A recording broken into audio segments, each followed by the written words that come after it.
I fear not the dark itself, but what may lurk within it. Welcome to Lurk, bringing you creepy, strange, and bone-chilling stories, with your host, Jamie Jackson.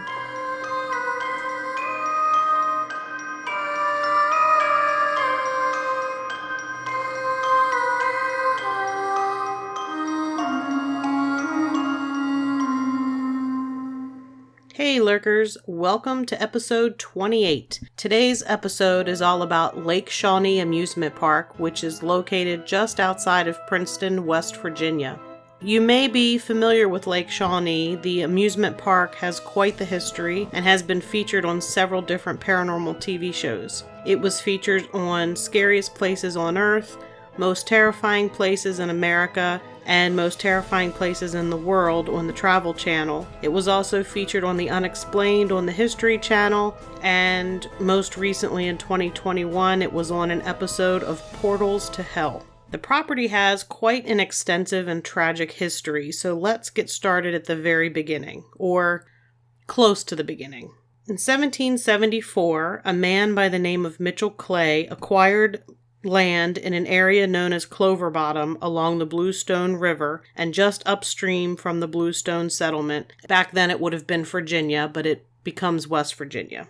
Mitchell Clay was a veteran of the Battle of Point Pleasant and the Revolutionary War. The Battle of Point Pleasant might seem slightly familiar, and that's because it was the battle that took place in the same town as Mothman was sighted. That was episode 1, and that included a little snippet near the end about relations with the Native Americans in the area. So check that out if you're interested in hearing about that. So the land was granted to Mitchell Clay by Lord Dunmore as a thank you for his participation in the Battle of Point Pleasant. Sometimes the Battle of Point Pleasant also is called the Lord Dunmore's War. Mitchell moved the entire Clay family to the property in 1775, which was a year after he acquired it. In 1778, Native Americans wiped out the Bluestone Settlement on their way to attack settlers on the New River. The Native Americans did not bother the Clay family at that time. It was thought that this was because they didn't see or pass the property as they made their way to the Bluestone Settlement, and or they were unaware that anyone had even settled on the property at all. The property was between 800 and 1,200 acres, so it was a rather large piece of land, and the Clay family had a large household. Now, I've seen some differing numbers regarding how many children they have. So most of the sites said they had 14, but I found a couple more. In the household, you had Mitchell Clay Sr. and his wife Phoebe Belcher Clay. Then they had the children, and I'm going to list them in order by name as they were listed on the genealogy site that I found the information on. They had David, Tabitha, Rebecca, Bartley, Ezekiel, Obedience, Mitchell Jr., John, Mary, Naomi, who went by Nanny, Charles, Patience, William, Henry, Sarah, who went by Sally, and Polly. So that's 16 kids in all, and like I said, some sites say they had 14 kids. Hard to say exactly which one is accurate. It's not unusual to find discrepancies in genealogies regarding that information. So in 1781, probably around the end of August to mid-September, sometime in that time frame, a neighbor named James Moore and Mitchell Clay Sr. went to purchase salt in preparation for the fall hunt and food preservation.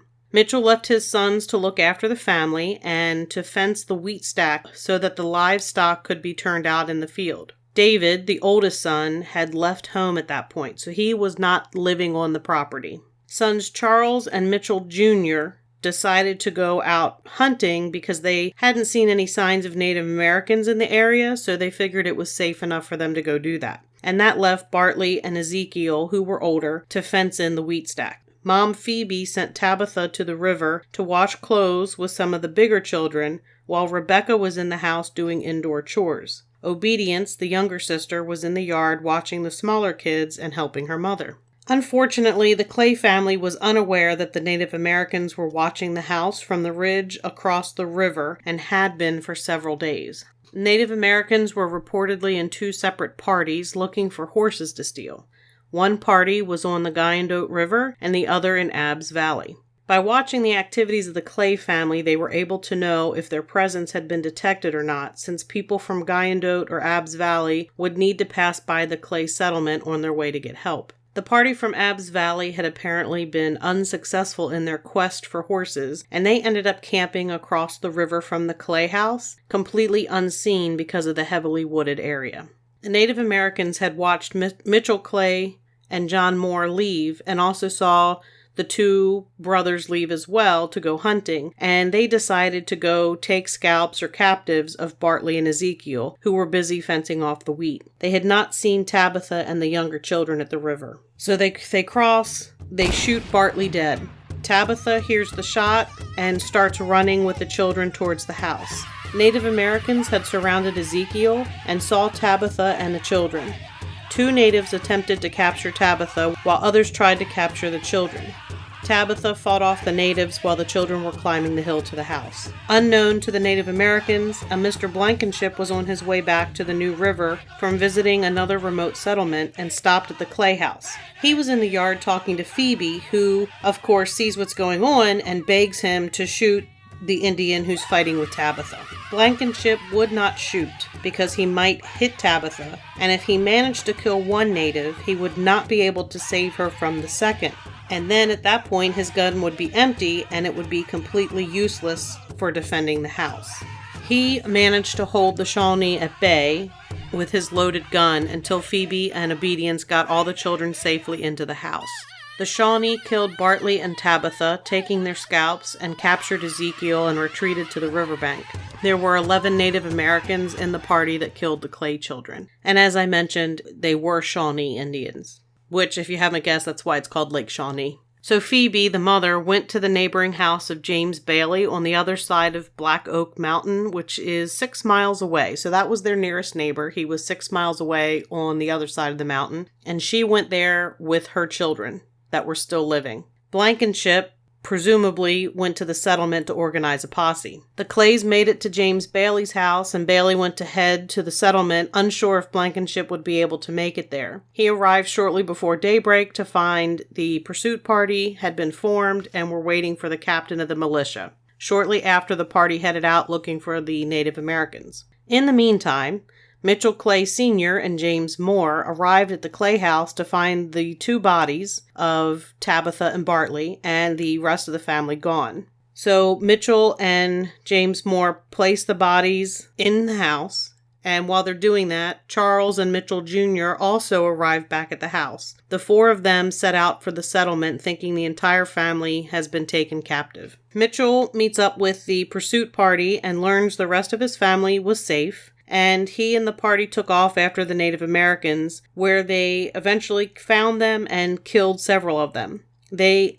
took strips of skin from the backs of the Native Americans that they would later use as razor straps, and they passed these pieces of leather down through the generations of the Clay family. Mitchell Sr., James Bailey, Phoebe's nephew, and James Moore went out to try to negotiate for the return of Ezekiel, who had been taken to Ohio. But they ended up finding Ezekiel dead. The Native Americans had tortured him and then burned him at the stake. Mitchell was allowed to take Ezekiel's body back to the homestead, where he buried him and the other 2 children.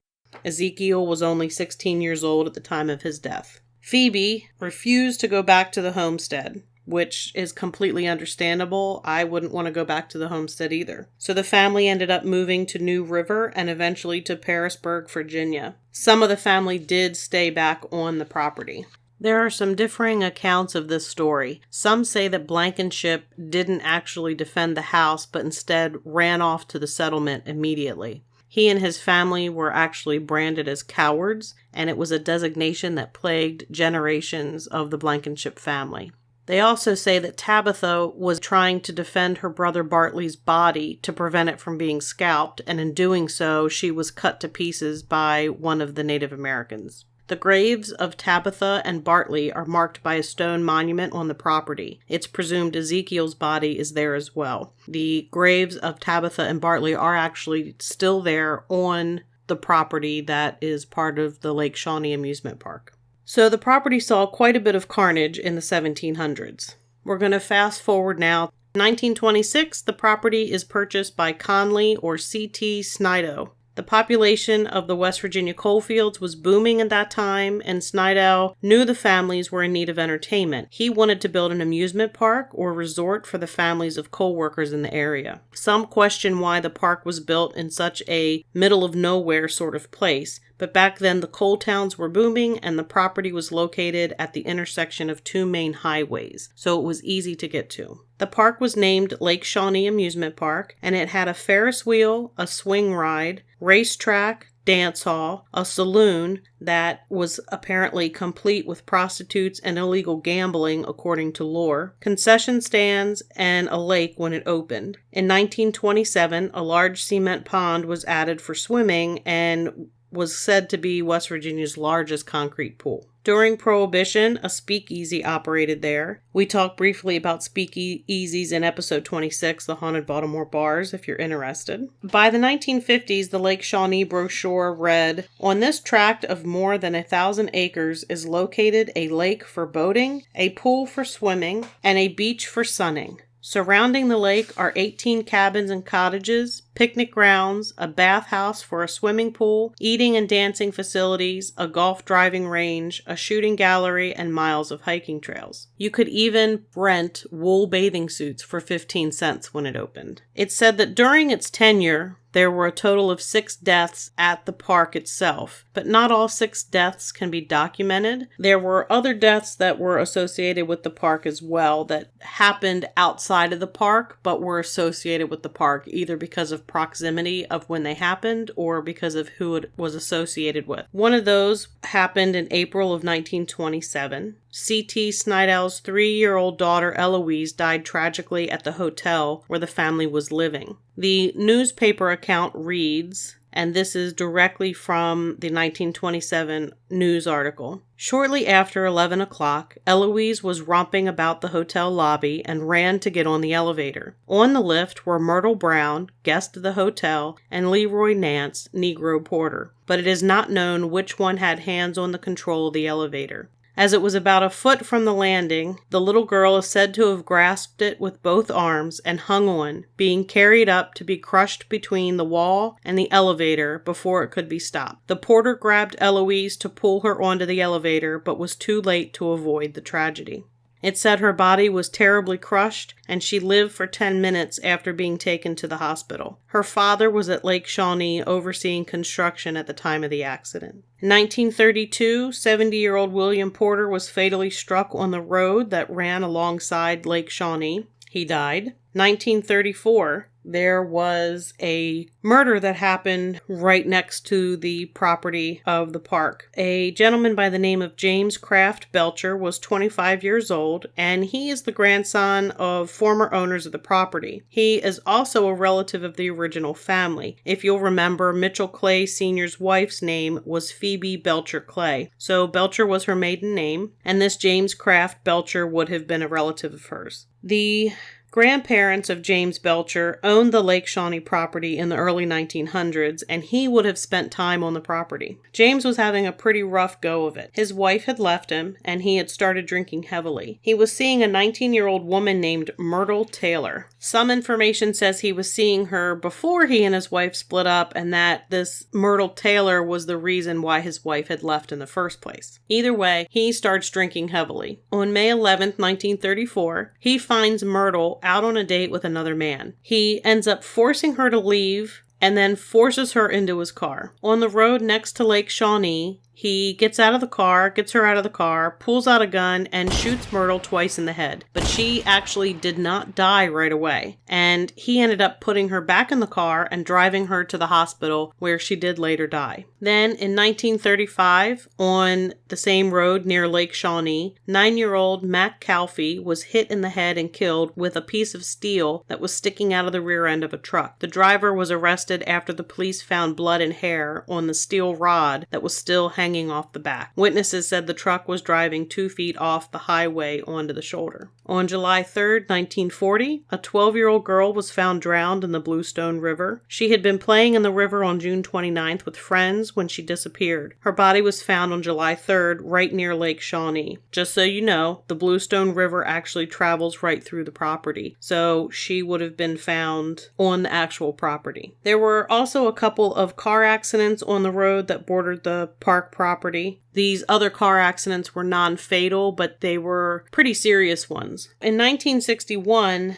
we have the first death of somebody in the park. Now, this one I was not able to find any documentation for, other than people sharing the information verbally through oral tradition. So 1961 wasn't really that long ago. 6-year-old Wayne Harmon is at the park swimming with his family. There are other people there swimming as well, and there were lifeguards on duty. Despite this, no one noticed that the 6-year-old was missing or had drowned until someone bumped against his body near the bottom of the pool. Lifeguards attempted to revive him, but it was too late. So this was one of the first deaths on the property, or one of the first that has any kind of background. In 1966, there was a 10-year-old little girl in a pink ruffled dress that was enjoying the park with her parents. She patiently waited in line for the swing ride. This was a ride that had individual swings suspended on chains that traveled in a circular motion at a fast speed. If you've gone to any carnival or large amusement park, like Busch Gardens, they all have these kind of rides. I would imagine these are more like the ones you would find at the carnival. So she finally gets her turn on the swings. She's enjoying the ride. Wind's blowing her hair. She's laughing, I'm sure. At the same time, there is a truck delivering soda to a nearby concession stand. The truck begins attempting to turn around to leave when it backs into the path of the swings. The truck backs into the path of her swing and she hits the truck. The girl dies riding the swings in her pink ruffled dress. It was said to have been a bloody scene with her dress and the swings covered in blood. I can't even imagine how horrific that would be to witness that. For a child to witness it, for her parents to witness it, but she would have hit the side of that truck at a pretty good clip.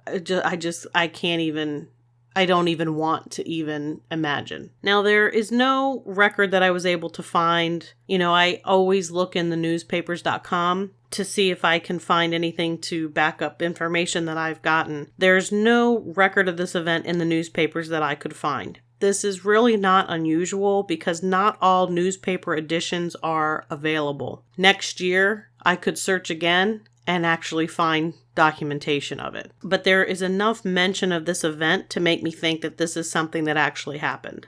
Again in 1966, there's another death. July 3rd, an 11-year-old boy named John Talley was swimming at the lake with his family. His parents returned home and thought John had returned home ahead of them, but when they reached their house, John wasn't there. They returned to the park to search for him. His body was recovered from the pool later that night. He had become stuck on the drain and drowned. So either his clothing got stuck in the drain or his arm got stuck in the drain. Either way, he was held under by the drain and drowned. John Talley's death was the only death within the park that I was able to find any kind of record of in the newspapers. There was mention that there was a drowning in the lake itself, though no one was allowed to swim on the lake. There was no record of the drowning at all, though it's possible someone could have fallen out of or flipped one of the canoes and drowned. It's also possible that somebody could have gone swimming in the lake even though they weren't supposed to. I do not have any other specific information about the other supposed deaths in the park other than mention that one girl was known to have slipped and fallen off the swings, which isn't a stretch to believe because the swings are basically wooden boards hung by chains. It is a pretty primitive swing ride. We're talking the 1920s. 1926 was when the property was purchased. The park opened in 1927. We're not talking about a ride made in 2000. We're talking about something that was made almost 100 years ago. I mean, it's 2021. In 6 more years, it would be 100 years since this park opened. The other death that is attributed to the park was a man who was gambling in the saloon, and he was killed over money. Again, there's no information to offer any validity to this story either, but it wouldn't be a huge stretch of the imagination to think that back in the day, somebody would have gotten killed over a gambling debt. So C.T. Snydell closed the park in 1966 after John Talley's drowning death and had the pool filled with sand. I was able to find some information that said the park was officially closed in 1967. Most of the stories say he shut it down after the death of John Talley in 66, but there was information that the county health department closed the park due to code violations in July of 1967. They closed all swimming and recreational activities until the park could comply with state health regulations ordered by West Virginia Department of Health. The order called for the cleanup of the swimming pool, installation of filters, and general cleaning of debris. The park was, at that point, abandoned. I don't really know what the discrepancy is between the dates. I'm thinking he probably closed the park in 66, didn't do anything after that, and the health department is saying, look, we're shutting this down officially because you're not doing anything and the park is disgusting looking, I guess. But basically, he had abandoned it. He said enough was enough. If anybody can understand what it means to lose a child, it's him because of the death of his 3-year-old daughter, Eloise. So at this point, we have the death of the Clay children who were buried on the property. We have the death of a few people who died right near the property, right along the property. And we have the supposed death of 6 people on the actual amusement park property itself. So in 1976, I was able to find information on a proposal that had been made to turn the property into a Boy Scout camp that focused on archaeology, and that would include a 9-hole golf course with a motel in another area at a cost of $1.2 million, which today would be worth $5.8 million, so you really gotta love inflation. In the paperwork for the West Virginia Antiquities Commission Historic Properties Inventory, it mentions that there is a log cabin on the property that was built by one of the surviving daughters of Mitchell Clay. It also mentions that the Shawnee maintained a lookout on a cliff on the property and is visible from the Lake Shawnee grounds. There are also several caves in the side of the hill thought to be rock shelters that the Native Americans occupied at some point. It talks about a Shawnee settlement that was presumed to be on the property. It says that one of the fields produced large amounts of Native American artifacts, and still sometimes a number of surface artifacts were recovered. Possible burial areas were also mentioned. So we have the violent death of 2 kids and the abduction of a third, as far as the Clay family. And the third was later burned at the stake and buried on the property. We have several deaths on or adjacent to the property. And now there's a little bit of a mention of potential Native American burials, just to bring you up to speed. By the way, the Boy Scout camp never happened. And I find that rather disappointing because if there was a Boy Scout camp that was located on an extremely haunted piece of land within driving distance of where I am currently located, I would be all over that as an idea of a place to take the Boy Scout troop that I am a leader for. Because, hey, who doesn't want to go to a haunted location when they're camping with the Boy Scouts? And in case you're wondering, yes, we have camped at Gettysburg, and yes, when we camped at Gettysburg, I did take ghost hunting equipment with me. So anyway, 1985, the former Lake Shawnee Amusement Park employee Gaylord White Jr. purchases the property, and he has plans to restore the property and open the park back up. By this time, all the rides had been sold off, but the White family wanted to make sure they had at least a Ferris wheel and a swing ride to try to bring back the same experience from when the park was originally opened. They purchased a Ferris wheel, and they were able to find a swing ride in New Jersey at an antiquities dealer. They went to check it out, purchased it, brought it back to West Virginia. So Gaylord White Sr. was curious about the history of the swing ride that they had purchased, so he looked up the ride's serial number, and he discovers that it's the exact same swing ride that had been in the park. And by the exact same ride, I don't just mean the exact same type of ride, I mean it was the same swing ride that was in the park, the one the little girl supposedly was killed on. In addition to the Ferris wheel and the swing ride, the Whites also added some smaller kiddie rides and paddle boats, and they were able to open the park in 1987. It actually did quite well. It was very popular, but unfortunately, the rising cost of insurance for an amusement park forced them to close. They continued to use the property. It had several bodies of water, so they opened it up for fishing tournaments and used the property for some other events. Because they had purchased it, they weren't going to turn around and sell it. They were just going to do what they could with the property. In the 1990s, the Whites began developing an area of the property for mud bogging. And while they were digging in the area, they began finding Native American artifacts like arrowheads, pottery, and pots. Dun dun dun! This is where I say, little foreshadowing. Guess what else they're going to find? They're finding these Native American artifacts. They have a team of anthropologists from Marshall University and Concord College come to check things out. They end up spending, and by they I mean the anthropologists, end up spending several years on the property uncovering artifacts and graves. There are a couple different of numbers that I have seen, but it seems as though 20 or 22 graves were found, and of that number, 13 bodies were children. The people at Marshall University say there is an estimated 3,000 graves on the property. 3,000. That's the number 3 with 3 zeros behind it. That's a lot of graves. 3,000. There was speculation from the experts that an illness similar to the flu went through the Native Americans, and to save the tribe, they left the elderly and children behind. Most of the graves that they were finding were children's graves and elderly people, and it seemed like that's whatever this illness was, it kind of started wiping everybody out. They also determined that the Native Americans were living on the land centuries before the first settlers came to the area. Most likely sometime in the 1400s, there was an actual Native American settlement. At some point, they stopped using the property as a living area, but continued to use it as a burial area. So, to recap the body count, we have the deaths of the 3 Clay children by the hands of the Shawnee, the deaths of the people in or around the park, and now we have possibly 3,000 Native American bodies buried on the property. In case you're wondering, the property is haunted. I know this is probably a huge shock, especially because why else would I be talking about this place? It's a paranormal podcast. We're going to talk about the paranormal. It's really haunted. Many people report experiences involving apparitions of spirits of Native Americans.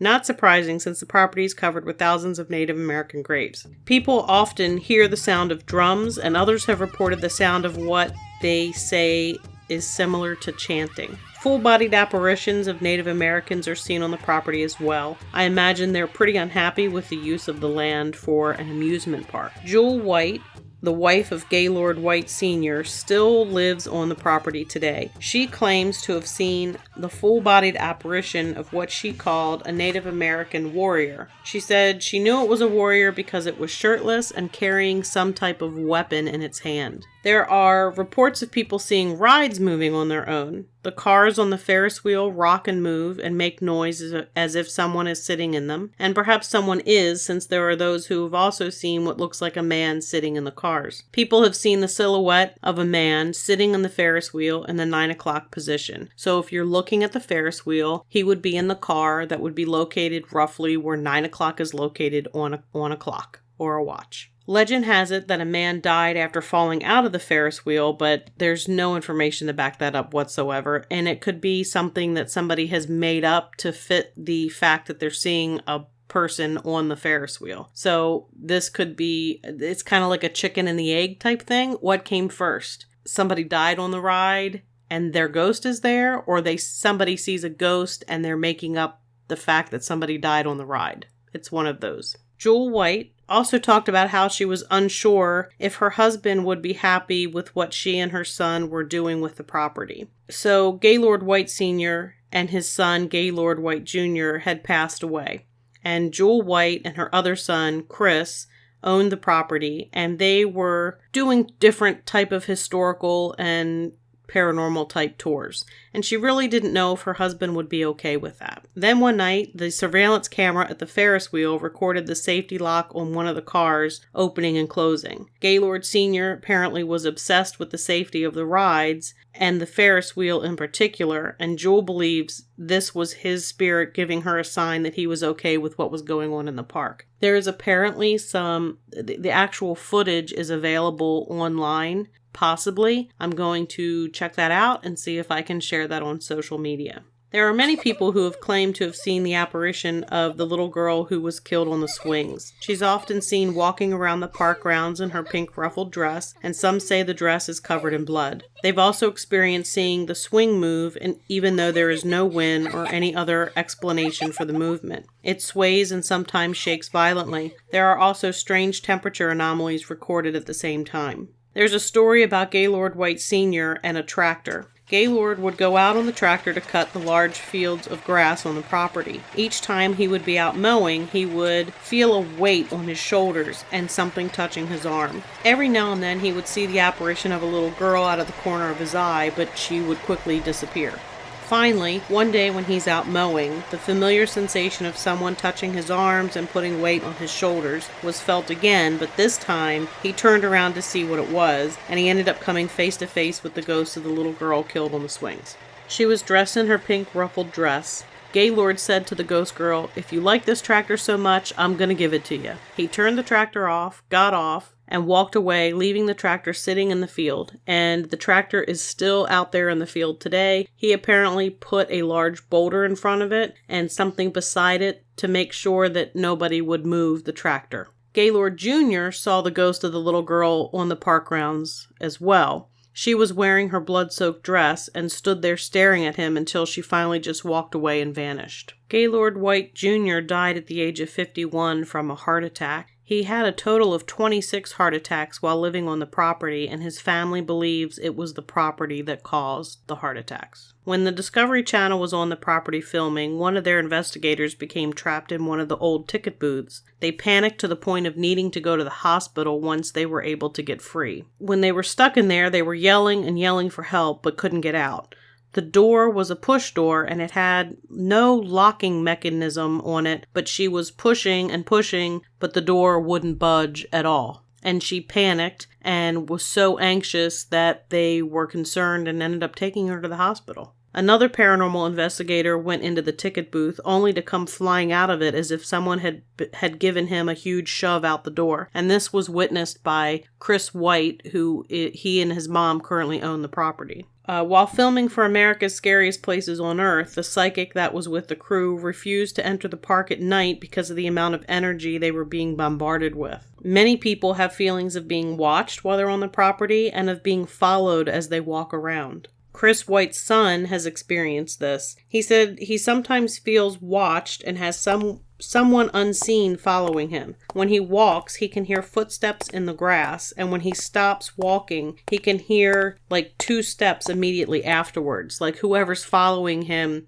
takes 2 extra steps after he stops walking. He also had an experience where he felt something grab his arms and hold them to his sides. He didn't feel threatened. He said he felt like whatever it was trying to protect him from something evil. Children's laughter is heard, and full-bodied apparitions of children are seen throughout the park. Some people have even experienced the smell of concession stand food, even though there aren't any concessions on the property. It's interesting to note a little bit of tidbit of information. The sense of smell, or the olfactory sense as it's called, is actually one of the most commonly reported ghost experiences, with seeing a full-bodied apparition being the least common. Some people say that because of where your olfactory sense or your sense of smell is located in your brain, that it triggers memories very fast. Like if you smell something, it will immediately take you to a memory. And that possibly that has something to do with it. I don't know. The White family who lives on the property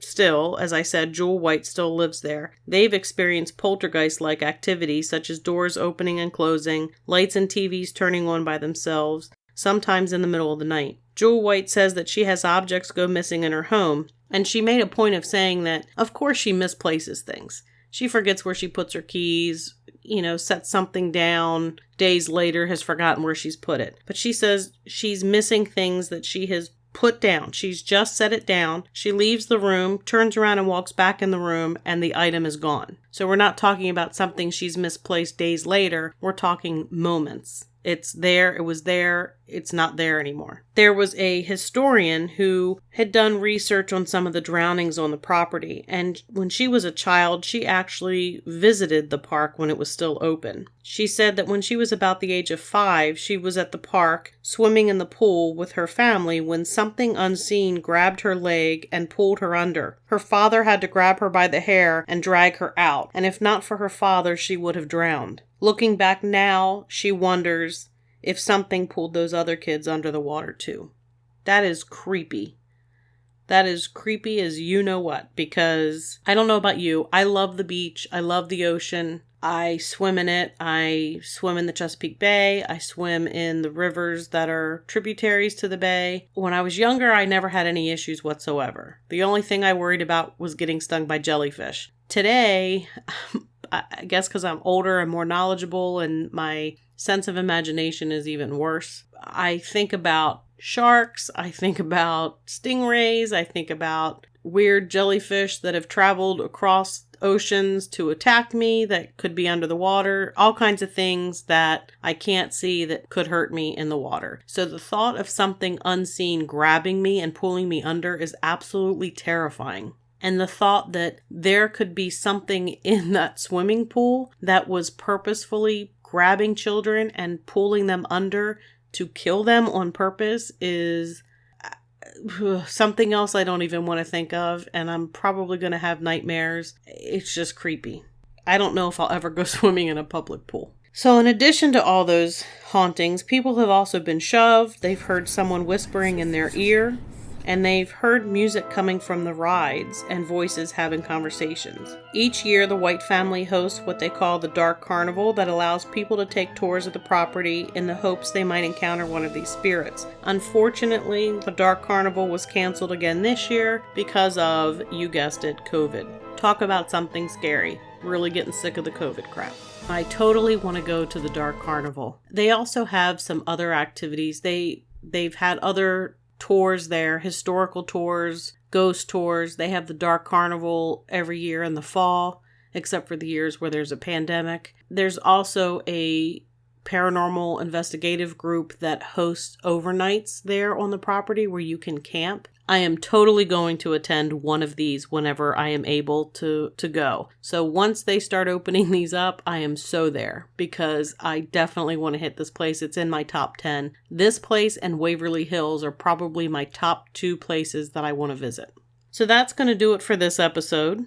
As always, you can find Lurk wherever you listen to your favorite podcast or at lurkpodcast.com. On the website, you can find episodes and links to our social media pages. We have Facebook, Twitter, Instagram, and YouTube, and we suggest you like or follow one or all of these to be able to see any photos associated with the episodes.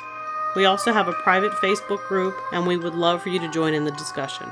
And of course, we have merch. You can find that at lurkpodcastmerch.com. If you happen to have purchased a t-shirt or hoodie, send us a photo. We'll be happy to share it on our social media. And as always, until next time, keep lurking.